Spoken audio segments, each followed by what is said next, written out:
यार, क्या हाल चाल है भाई आप सभी के। रैंकर सीरीज अब इस समय पर बच्चों की जान बन गई है। एक समय हुआ करता था जब हमारा पढ़ाई में मन नहीं लगता था, और एक आज समय हो गया है जब हम छोटी छोटी सीरीज के रूप में हम अलग अलग समय का इंतजार करते हैं। सुबह होते ही हमें द फ्रेजल वेब शो की याद आती है।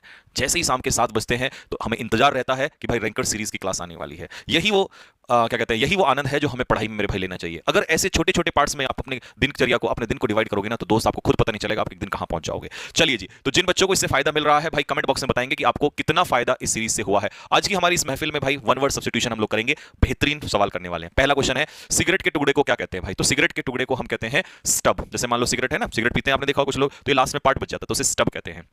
बाकी स्प्लिंटर, कांच के टुकड़े को स्प्लिंटर्स कह देते हैं, ठीक है। और आपका स्टंप क्या होता है? अब लकड़ी का जो ऊपर पार्ट बच जाता है ना, ट्रीज का जो ऊपर का पार्ट है वो टूट जाता है तो नीचे पार्ट बचता है, उसे हम कहते हैं स्टंप। और चिप, चिप तो पीस ऑफ वुड कहलाता है, ठीक है। चलिए जी, अगले क्वेश्चन की तरफ हम लोग आते हैं। नेक्स्ट है हमारा question number 2। Question number 2, a short usually amusing story about some real person और इवेंट। बताइए, शॉर्ट और अम्यूजिंग स्टोरी आपसे पूछा है तो इसके लिए हम क्या यूज करेंगे? तो इसका आंसर हो जाएगा एनेक्डोट। इसका अच्छा, यहां तो टिक लगा हुआ है, चलिए कोई बात नहीं है, ठीक है। अब देखो ऑप्शन में एलेगरी का मतलब होता है एक सिंबॉलिक इवेंट, यानी कि एक सिंबॉलिक स्टोरी किसी चीज के बारे में जो हमें सच बताती हो, तो उसे कहते हैं एक सिंबॉलिक स्टोरी। टेल, टेल सिर्फ स्टोरी होती है, ठीक है। टेल का मतलब है स्टोरी या कहानी बस। फैबल, फैबल इंपॉर्टेंट है। फैबल होता है जब हम एक कहानी जिसमें एनिमल्स जो होते हैं वो मेन कैरेक्टर होते हैं और उसके माध्यम से मॉरल वैल्यू सिखाते हैं, जैसे कछुआ खरगोश की कहानी, तो वो फैबल के अंडर में आती है, ठीक है। चलिए जी, अगले क्वेश्चन की तरफ हम बढ़ते हैं। Question number 3, a person who has been converted to another religion. समझ रहे हो, जिसका धर्म प्रति परिवर्तन कर दिया गया हो, ठीक है, एक धर्म से दूसरे धर्म में उसको चेंज कर दिया हो, तो भाई इसको क्या कहेंगे हम लोग? तो मेरे भाई इसको हम लोग कहेंगे प्रोसेलेट। 20 का करेक्ट आंसर हो जाएगा। एकोलाइट क्या होता है? ये तो एक तरीके से सपोर्टर होता है एकोलाइट। और रूकी, रूकी कौन होता है? रूकी होता है बिगनर, नोवाइस जिसे हम कहते हैं, ठीक है। बाइगट होता है कट्टर, धर्म के प्रति कट्टर जो होता है, नैरो माइंडेड विचार होते हैं, उसे हम लोग कहते हैं बाइगट, ठीक। आप मुझे स्कोर बताना बाद में आपका क्या स्कोर बैठेगा, ठीक है भाई। चलिए नेक्स्ट, अगले पे आ जाएंगे। अच्छा इसका, अच्छा इनका अगर आप जो ऑप्शन में एक्सप्लेनेशन चाहते हो ना, तो आप इसका पीडीएफ से निकाल लेना, मैंने पीडीएफ में आपको एक्सप्लेनेशन दे दिया है। जैसे बताई दिया आपको, कट्टर धर्म के प्रति अगर नैरो माइंडेड व्यूज हैं तो हो जाएगा बाइगट। प्रोसिलेट मैंने आपको बता दिया जिसका धर्म परिवर्तन कर दिया गया हो। और एकोलिट मतलब एक तरीके से सपोर्टर या फॉलोअर आप कह सकते हैं इसको, ठीक है। और स्पेशली किसका फॉलोअर है ये, किस कंटेक्स्ट में है? रिलीजियस, धार्मिक, ठीक है। और रूकी मैंने आपको बता दिया नोवाइस बिगिनर, ये कहलाएगा आपका रूकी। चलिए अगले क्वेश्चन पे आ जाइए। Bringing about gentle and painless death from incurable disease. देखिए कभी कभी क्या होता है कि किसी व्यक्ति को ऐसी सिचुएशन आ जाती है कि उसका जीना ना मरने से भी बदतर हो जाता है, तो फिर उसे क्या करते हैं, उसे मृत्यु दी जाती है, लेकिन उसकी इच्छा मृत्यु होती है। इच्छा मृत्यु का मतलब है कि वो ऐसी स्टेज में है कि अब उसकी परमिशन के लेकर उसको मारा जाएगा, ठीक है। इसमें साइन वगैरह होते हैं, सारी चीजें, लेकिन इंडिया में ये अलाउ नहीं है, इंडिया में लीगल नहीं है, क्योंकि इंडियंस तो हम ऐसे हैं अपने भाई की प्रॉपर्टी लेने के चक्कर में भाई की इच्छा मृत्यु कर देंगे घोषित, है ना। तो इसीलिए इसे हम कहते हैं यूथनेशिया, ठीक है। मर्सी किलिंग भी इसको हम कहते हैं, क्या कहते हैं? मर्सी किलिंग, ठीक, कि भाई हम इसको मार के मर्सी कर रहे हैं इसके ऊपर, ठीक। तो मर्सी किलिंग होता है इच्छा मृत्यु। पॉस्थ्यूमस क्या होता है? मरणोपरांत। अगर किसी सोल्जर को मरने के बाद अवार्ड मिलता है तो इसे कहते हैं पॉस्थ्यूमस। इमोलेशन होता है आग लगा के मारना, ठीक है। जैसे किसान आत्मदाह कर लेते हैं तो सेल्फ इमोलेशन, सेल्फ मतलब खुद को, और इमोलेशन मतलब आग से मारना। तो इसमें जब मारा जाएगा तो आग लगा के मारा जाएगा। और सुसाइड तो आपको पता ही है, खुद की हत्या कर देना या खुद को मार देना मतलब। अब an artist who paints on walls, ठीक है, आपने देखा होगा दीवारों पे ना पेंटिंग्स बनी होती हैं, ठीक है, दीवारों पे ना पेंटिंग्स बनी होती हैं, तो उन पिक्चर्स को हम कहते हैं ग्राफिटी। लेकिन बनाने वाले को पूछ रहा है तो ग्राफिटी नहीं आएगा, उसे कहते हैं म्यूरलिस्ट। म्यूरल बनाते हैं वो दीवारों पे, देखा होगा आपने, जाते हैं जैसे दिल्ली वगैरह में या किसी शहरों में, तो दीवारों पे पेंट पेंट वो होते हैं, पिक्चर्स होती हैं, तो जो बनाने वाला होता है उसे म्यूरलिस्ट कहते हैं। स्कल्पचर जो होता है वो मूर्तिकार होता है, ये सबको ही पता है। पेंटर तो सिंपल पेंट करने वाला होता है, ठीक है। Next, habitual due to regular use, मतलब अब जैसे सपोज करो अगर मैं बहुत लंबे समय से सिगरेट पीता हूं, ठीक है, तो मैं बहुत ज्यादा हैबिचुअल हो चुका हूं क्योंकि मैं बहुत ज्यादा रेगुलरली यूज करता हूं उस चीज को, तो ऐसे व्यक्ति को क्या कहेंगे? डेसीड्रेट कहेंगे? नहीं, डेसीड्रेट का मतलब है बहुत ज्यादा इच्छा करना किसी चीज की, डिजायर, इंटेंसली डिजायर करना। इन्वेट्रेट, यही इसका आंसर होगा, हम कह सकते हैं इन्वेट्रेट स्मोकर, मतलब ये बहुत ज्यादा यूज करता है ना, काफी ज्यादा इस हैबिट हो चुकी है इसकी, है। कंसीडरेट मतलब एक ऐसा व्यक्ति, जैसे ऐसे समझ लो कि भाई किसी भी काम को अगर वो करता है ना तो ध्यान से करता है जिससे कि दूसरों को नुकसान ना हो, तो द पर्सन इज केयरफुल, ठीक है, कि भाई दूसरे को नुकसान ना हो जाए, तो इसे कहते हैं डेसिडरेट। इन्यूमरेट तो आसान है, इसका मतलब होता है गिनती करना। इन्यूमरेट का मतलब होता है काउंट, ठीक है, गिनती करना किसी चीज की, ठीक। नेक्स्ट अगला, ability to understand and share the feelings of another person, मतलब आपके अंदर अगर एक योग्यता है, ऐसी क्षमता है कि आप दूसरों की भावनाओं को समझ सकते हैं, तो उसे हम क्या कहते हैं? देखिए, अपैथी होता है लैक ऑफ इंटरेस्ट, सबको पता है। एंटीपैथी होता है दुश्मनी, ये भी आपको पता है। सिंपैथी सहानुभूति, ये भी आपको पता है। इसका सही उत्तर होगा दोस्त एम्पैथी। एम्पैथी का यही मतलब होता है दूसरों की भावनाओं को समझ जाना, ठीक है। The policy of extending a country's empire and influence, Hindi में से कहते हैं साम्राज्यवाद। जब अपना एम्पायर आप फैला देते हैं ना, साम्राज्य फैलाते हैं, तो उसे कहते हैं इंपीरियलिज्म कहते हैं। कैपिटलिज्म होता है पूंजीवाद। पूंजीवाद का मतलब होता है जब आप ऑनरशिप सारा प्राइवेट को दे देते हैं, ठीक है, जैसे मान लो अंबानी अडानी जी को अगर चीजें दे दी जाए तो वो कैपिटलिज्म के अंदर आएगा, ठीक है। भारत में कैपिटलिज्म का बढ़ावा बहुत तेजी से चल रहा है। रेसिज्म होता है जातिवाद, ये सबको पता है, रेस से बना है रेसिज्म। जब आप किसी क्लास को ऊपर मानते हैं, ठीक है, तो उसे कहते हैं जातिवाद। और भैया टोटलिटेरियनिज्म मतलब गवर्नमेंट का complete control, total control. Totalitarianism का मतलब है टोटल कंट्रोल, ठीक है, ये कहलाएगा आपका टोटलिटेरियनिज्म, ठीक है।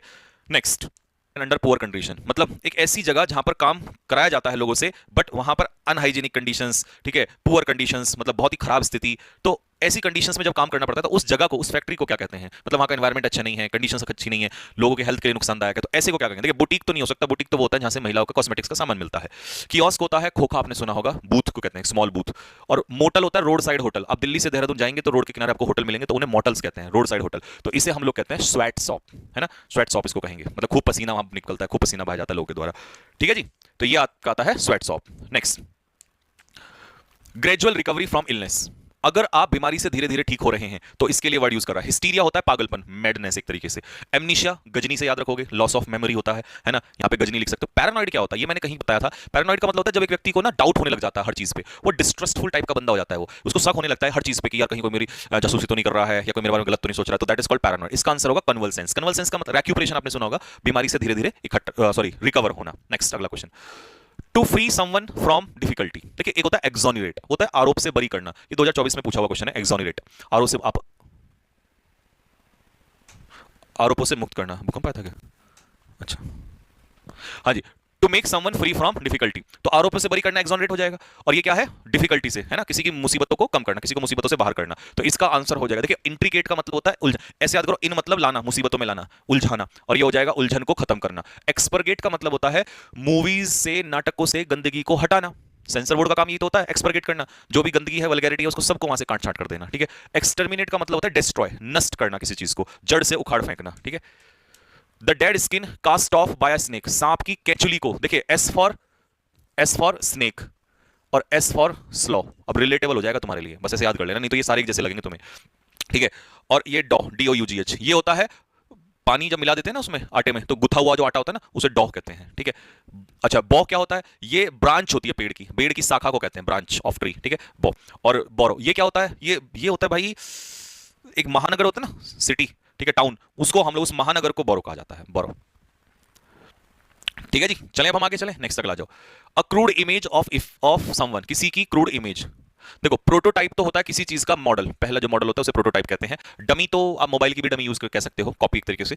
मैनीक्विन पता है पुतला होता है, लेकिन ये पुतला होता है जो हम लोग, जो मॉल वगैरह में या उसमें देखते हैं ना, शोरूम वगैरह में जिसपे कपड़े लगाए जाते हैं, तो उसे मैनीक्विन बोलते हैं। सही उत्तर है इसका एफिजी। एफिजी का मतलब होता है कि जब हम किसी की गंदी इमेज यूज करते हैं, मतलब जैसे डोनाल्ड ट्रंप का पुतला पुतला फूंक दिया, मोदी जी का पुतला फूंक देते हैं, तो मतलब एक तरीके से नेगेटिव इमेज तो दिखाई जा रही है, तो उस पुतले को एफिजी कहते हैं। अब आगे समझ में एफिजी का मतलब क्या होता है। और ये वाला याद रखना, ये शोरूम में, है ना, जो कपड़े वगैरह टांगने के लिए यूज किया जाता है, उसके लिए बोलते हैं, ठीक है जी। चलिए अगला, एन असेंबली ऑफ वर्शिपर्स, मतलब वर्शिपर्स का मतलब है जो श्रद्धालु होते हैं, है ना, तो उनका एक समूह। जैसे आप मान लो कांवड़ यात्रा पे जा रहे हैं आजकल, तो फिर उसको बोलेंगे कांग्रीगेशन, भक्त मंडली, हिंदी में इसको भक्त मंडली कहते हैं, मतलब श्रद्धालुओं का समूह होता है वो, ठीक है, रिलीजियस लोग होते हैं यहाँ पर। कॉन्फ्लैग्रेशन, बड़ी आग लग गई, भीषण अग्निकांड, है ना, पूरी बिल्डिंग में आग लग गई, उसे कहते हैं कॉन्फ्लैग्रेशन। कांग्रेचुलेशन, ये तो पता ही आपको। कॉन्फ्रंटेशन होता है टकराव, किसी दो चीजों में जब आपस में टकराव होता है तो उसे कहते हैं confrontation. Next, to remove someone from a key post, किसी व्यक्ति को की पोस्ट से रिमूव करना, मतलब पद से हटा देना। मान लो अगर अभी योगी जी को अभी सीएम पद से हटा दे, तो ठीक है, इंपॉर्टेंट पोस्ट है, उससे हटाना, तो इसे हम लोग कहेंगे ऑस्ट। ऑस्ट का मतलब होता है किसी पद से हटा देना। देखिए अगर आप अपनी स्किल्स को इंप्रूव कर रहे हैं, है ना, होन स्किल्स का मतलब होता है इंप्रूव योर स्किल्स, अपनी स्किल्स को इंप्रूव करना। इफेस का जड़ से मिटा देना, और पर्च का मतलब होता है एक तरीके से क्लींजिंग करना। क्लींजिंग करना मतलब प्यूरीफाई करना, ठीक है, जैसे कहते हैं ना, गंगा जल छिड़क दिया या गंगा में नहला दिया इसको, तो इसकी जो है क्या कर दिया, प्यूरीफाई कर दिया इसको। अब समझ में आ गया कि पर्च का मतलब क्या होता है, उसमें से अशुद्धियां निकालना, बुराइयां निकालना उसके अंदर से, ऐसा इसको कहेंगे, ठीक है। चलिए next, a number of trees, बहुत सारे जो पेड़ होते हैं एक साथ, उसे क्या कहेंगे। देखिए लंप होता है किसी चीज का ढेर, माउंट जिसको कहते हैं। डंप होता है कचरा, डंप तो आपको पता ही है, वो जगह जहां पे कचरा डंप किया जाता है, दिल्ली में आपने देखा होगा कितना बड़ा वो कचरा है। क्लंप क्या होता है भाई, क्लंप किसे कहते हैं, क्लंप इसी का उत्तर होता है, बहुत सारे पेड़ों को ही क्लंप कहते हैं। और स्टंप होता है जो एक पेड़ का जो ऊपर का पार्ट टूट जाता है, जो नीचे तना बच जाता है, इसे हम लोग कहते हैं स्टंप। ये तो मैंने शायद अभी तो बताया था आपको। चलिए जी अगला क्वेश्चन क्या है, एक व्यक्ति जो बहुत ज्यादा अटेंशन देता है अपने कपड़ों पे, अपनी अपीयरेंस पे, ठीक है, मतलब कुछ लोग आपने देखे होंगे, ठीक है, उसे हिंदी में फुकरा कहते हैं, फुकरा मतलब अपनी अपीयरेंस पे, अपने लुक्स पे बहुत ज्यादा ध्यान देता है, तो उसे हम कहेंगे, देखिए लाइसेंटस तो वासना से भरा हुआ व्यक्ति, मतलब उसकी आंखों में ना आपको वासना दिख जाएगी, है ना, सेक्सुअल डिजायर दिख जाएगी, तो इसे तो एक तरीके से हम कहेंगे लाइसेंटस, सेक्सुअली इमोरल, आप इसका मीनिंग लिख सकते हैं, ठीक। तो डेंडी, डेंडी कहते हैं ऐसे लड़कों को ना, डेंडी कहते हैं, ठीक है, डेंडी चैप, ठीक। लैंकी, लैंकी होते हैं भैया दुबले पतले से, ठीक है, दुबले पतले से चिप्स कुरकुरे खाने वाले बच्चे, ये लैंकी होते हैं, लीन एंड थिन। मीडियोकर तो सब जानते हैं, ना बहुत ज्यादा इंटेलिजेंट और ना बहुत ही बुद्धू, एवरेज बच्चे को कहते हैं हम लोग मीडियोकर, ठीक है। A medicine that soften the bowls, मतलब समझो, a medicine that soften the bowls, इसका मतलब होता है जब आपका पेट साफ नहीं होता ना, तो आप को एक दवा दी जाती है, डॉक्टर एक दवाई देता है जब आपका पेट साफ नहीं होता, फिर आपका पेट एकदम साफ हो जाता है, तो जो आपकी बाउल्स होती हैं, ठीक है, ये एकदम से लूज हो जाती हैं, तब आप फ्रेश होते हो, तो उस दवाई का नाम होता है लेग्जेटिव, हिंदी में जुलाब की दवा कहते हैं इसको, है ना। पेनेशिया हर बीमारी का इलाज होता है। एनोडाइन, एनोडाइन होता है पेन रिलीफ, जब दर्द होता है ना, फिर आपको दवाई जो दी जाती है उससे पेन कम होता है, उसे एनोडाइन करते हैं, देते उस दवाई को एनोडाइन कहते हैं, ठीक है। इमेटिक होता है आपको जब वोमिटिंग करानी हो, ठीक है, कई केस में ऐसा होता है कि तो व्यक्ति को वोमिटिंग कराई जाती है, तो वोमिटिंग कराने के लिए हम क्या करते हैं, वो एक मेडिसिन देते हैं, वो मेडिसिन जो है एमेटिक कहलाती है, ठीक है। चलिए नेक्स्ट अगले उस पे आते हैं, 19 पे क्या है, बड़ा ही बेहतरीन है ये, फियर ऑफ ट्रैवलिंग। तो भाई जिनको ट्रैवल करने से डर होता है, आप कहोगे भैया किसको डर होता है, हमें तो बड़ा मजा आता है, अरे होता है भाई, कुछ लोगों को होता है, ठीक है। जैसे मेरी सिस्टर को है, लेकिन उसको ट्रैवल का नहीं, उसको तो उसको प्रॉब्लम पता है कि वो ट्रैवल करती है, तो ट्रैवल सही है, लेकिन वो इस वजह से क्योंकि वोमिटिंग बहुत ज्यादा होती है, ठीक है, और फिर बहुत ज्यादा परेशान भी होता है, मतलब दिमाग चकरा जाता है, तो होते कई लोग होते हैं, हर किसी का अपना अपना तर्क होता है, ठीक है। कुछ लोग ऐसे होते हैं, अरे बाहर में गया सब कुछ चलो, ठीक है, जैसे आप में से भी बहुत सारे होंगे, अरे नौकरी तो लगने दो भैया, फिर देखो इस डर को कैसे पागलपन में बदलते हैं, ठीक है। तो भाई ओफिडोफोबिया, सांप से लगने वाला डर, ठीक है, तो सांप से अगर आपको डर लगता है दोस्त, तो नागिन डांस मत करना कभी। ओफिडोफोबिया, इर्गोफोबिया, ये तो सारे निकम्मे हैं। काम से लगने वाला डर, अगर आपको काम करने से डर लगता है तो आप इर्गोफोबिक हो, ठीक है। क्लॉस्ट्रोफोबिया, बंद कमरे का डर, भीड़ नहीं, भीड़ का नहीं, बंद कमरे का डर। एनक्लोज्ड प्लेस, क्योंकि भीड़ वाला तो ओपन प्लेस का हो जाएगा एगोराफोबिया, यह है बंद कमरे का डर, ठीक है, यानी कि बंद कमरे से मतलब एक स्मॉल प्लेस, ठीक। होडोफोबिया इसका आंसर हो जाएगा, ठीक है, ट्रैवलिंग से लगने वाला डर होता है होडोफोबिया। चलिए जी आइएगा 20, study of ancient human history through artefacts, मतलब जो हमारे फॉसिल्स होते हैं ना, फॉसिल्स, उसके माध्यम से अगर हम एंशिएंट ह्यूमन हिस्ट्री को एंशिएंट ह्यूमन हिस्ट्री को पढ़ रहे हैं तो क्या कहलाएगा। अब कुछ लोग पता है इसका आंसर क्या मारेंगे, मारना जरा इसका आंसर सोचना। देखो कुछ लोगों के दिमाग में आया होगा एंथ्रोपोलॉजी, ये होता है स्टडी ऑफ